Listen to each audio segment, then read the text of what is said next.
अस्सलाम वालेकुम friends, agriculture online के साथ मैं हूं फ़र्रुख एजाज़ और आज एक और वीडियो में खुश आमदीद। आज की वीडियो में हम अगेन बात करने जा रहे हैं गंदम के हवाले से। गुज़श्ता वीडियो में भी हमने आपसे बात की थी गंदम की पैदावार बढ़ाने के हवाले से कि किस तरह से बैक्टीरिया को इस्तेमाल करते हुए गंदम की पैदावार को बढ़ाया जा सकता है। और उसमें हमने आपको बताया था कि बिजाई से पहले किस तरह से बैक्टीरियाज़ का इस्तेमाल किया जा सकता है बीज के साथ, और किस तरह से बीज के ऊपर बैक्टीरिया की कोटिंग करके उनको लगाने से किस तरह से पैदावार को बढ़ाया जा सकता है। तो उस वीडियो के बाद बहुत से दोस्तों के क्वेश्चंस आ रहे थे कि क्या गंदम की बिजाई के बाद भी बैक्टीरियाज़ का इस्तेमाल किया जा सकता है और किस तरह से पैदावार को बढ़ाया जा सकता है। तो उसी पर अगेन बात करने के लिए आज हमने दावत दी है डॉक्टर तारिक सुल्तान को, जो कि साइंटिस्ट हैं नेशनल एग्रीकल्चर रिसर्च सेंटर में और बैक्टीरियाज़ पर काम करते हैं। और इन्होंने ही ये प्रोडक्ट तैयार किया है बायोजॉट मैक्स के नाम से, जो कि गंदम के लिए स्पेशली तैयार किया गया है। ये वो बैक्टीरियाज़ हैं जिनके ज़रिए गंदम की पैदावार को बढ़ाया जा सकता है। इसी पर फर्दर अब बात करेंगे हम डॉक्टर तारिक सुल्तान साहब से। डॉक्टर साहब, बहुत शुक्रिया आपका वक्त देने का। डॉक्टर साहब, ये बताइएगा कि अब जिस तरह से गंदम की सोइंग हो चुकी है, तो क्या किसान इस बैक्टीरिया को, जो कि आपने यहाँ पर नेशनल एग्रीकल्चर रिसर्च सेंटर में तैयार किए हैं, इनके किस तरह से इसको अब गंदम की सोइंग के बाद इस्तेमाल कर सकते हैं? जी शुक्रिया फ़ारूक साहब। इसमें पहला तो सबसे बेस्ट तरीका यही है कि इसको बीज के साथ लगा दिया जाए। तो फिर जो वो किसान जिन्होंने बीज के साथ नहीं लगा सके, तो इसका दूसरा तरीका जो है, जो कि हम अब कर भी रहे हैं, कि इसको पानी के ज़रिए दिया जा सकता है। पानी में इसको लगाने का तरीका ये है कि आपने 200 लीटर पानी एक ड्रम में डाल दें और उसके अंदर 5 किलो आपने यूरिया डालनी है और 2 पैकेट इसके आपने उसके अंदर शामिल करके हल करके फिर आपने जब पानी लगाना है तो उसको टूटी खोल देनी है।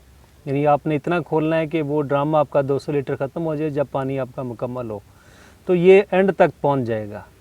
इसमें नाइट्रोजन, जो यूरिया हम इसलिए डालते हैं कि बैक्टीरिया को ज़िंदा रहने के लिए वहाँ तक खुराक मिले, इसीलिए हम इसमें नाइट्रोजन डालते हैं। तो ये फिर बैक्टीरिया अपनी जगह पे पहुंच जाता है और ये फिर काम करना शुरू कर देता है। तो 200 लीटर पानी 1 एकड़ के लिए लगाया जाएगा। और ये बायोजॉट मैक्स के कितने पैकेट डालने पड़ेंगे उसमें? 200 लीटर पानी और 2 पैकेट और 5 किलो इसमें यूरिया डालनी है। ठीक हो गया। तो डॉक्टर साहब, हमारे नाजरीन के लिए थोड़ा सा ये बताइएगा कि ये जो बैक्टीरियाज आपने तैयार किए हैं बायोजॉट मैक्स के नाम से, ये किस तरह से काम करते हैं और किस तरह से ये गंदम की बढ़ोतरी के अमल में मुआविन साबित होते हैं? जी, जैसे मैंने पिछली वीडियो में बताया था कि ये बैक्टीरिया जो होते हैं ये पौधे के जड़ों के साथ काम करते हैं, ये पौधे को खुराक मुहैया करते हैं। तो जैसे आपको पता है कि जो हम खादें डालते हैं उनकी जो पौधा उनमें से खुराक लेता है वो बहुत थोड़ी होती है। फास्फोरस को ही ले लें, जो हम DAP फास्फोरस की सूरत में डालते हैं या हम SSP डालते हैं, तो उसमें से 80% जो खाद है ना वो ज़मीन में जाके जम जाती है। सिर्फ 20 से 25% बड़ी मुश्किल से पौधा लेता है, बाकी ज़मीन के अंदर पड़ी होती है।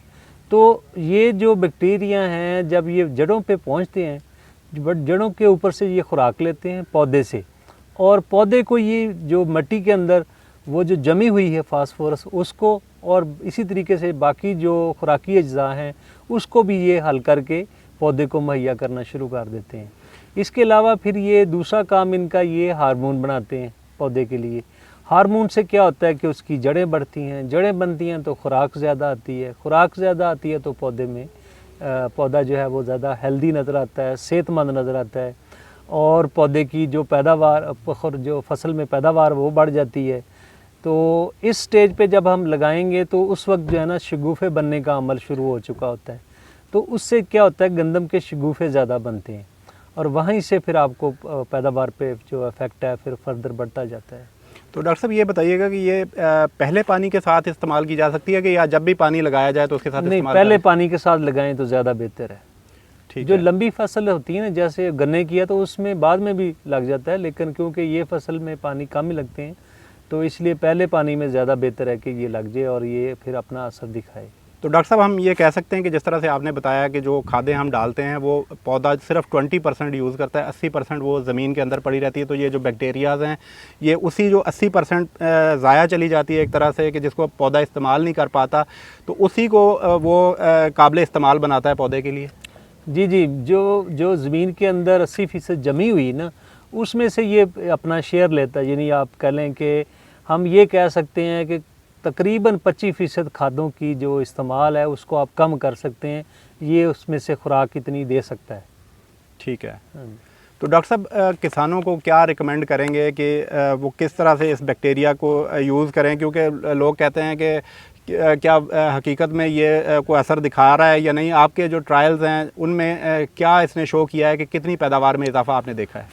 इसमें ऐसा है कि ये 15% से 20% पैदावार जो है ना इसमें इजाफा आता है। यानी आप अगर गंदम में गए ना तो ये 4-5 मन से लेके 10-12 मन तक का फ़र्क आराम से आ जाता है। तो जहाँ पे बल्कि मैं ये कहूँगा कि जिन इलाकों में गर्मी सर्दी ज़्यादा होती है, जब पौधों के ऊपर कोई दबाव आता है, वहाँ पे इसका असर ज़्यादा वाज़े हो जाता है, क्योंकि ये पौधे के अंदर वो सलाहियत पैदा करता है कि जो उसको किसी किस्म का मौसमी दबाव आया या ज़मीन में से, अगर जैसे आपकी शोरज़दा ज़मीन है तो वहाँ से जो पौधे के ऊपर दबाव आता है उसको भी ये कम करता है, तो पौधा उससे निकलता है, तो उससे ये कि आपकी फसल की पैदावार बढ़ जाती है। ठीक है।